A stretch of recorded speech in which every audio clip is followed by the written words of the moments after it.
Ayan guys, so nandito kami ngayon sa what regiment is this? Canadian Army guys, and there's a tank here guys, Sherman actually, and yeah, ito yung unang canyon guys. Kung tanaw niyo ba guys, maayapagid no? Maayapagid ang iyang kuan quality. So this is already improved. So this is a Sherman tank guys, World War II. But ano na siya, probably improved version na ni siya guys. Alright, so ayan. Okay, alright. Kabuto na to guys, kabuto na to, kabuto na to.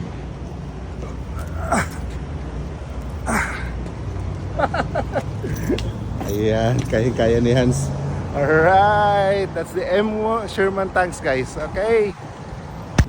Okay guys, nadiri ang older version sa Sherman tank. This is an old version guys, no. Kung tanaw nimo, medyo rounded ang iyahang corners. Itong bagaa guys, grabe. Pagka king armor oh. Kalapos ang 75mm. Ayan. Yeah. So ayan guys, no. This is another match. Medyo gamay ang iyahang caliber guys. Gamay ang calibers. So yeah, looks like a Sherman tank no? But Canadian version. Alright, that's about it. Till our next drop. Alright.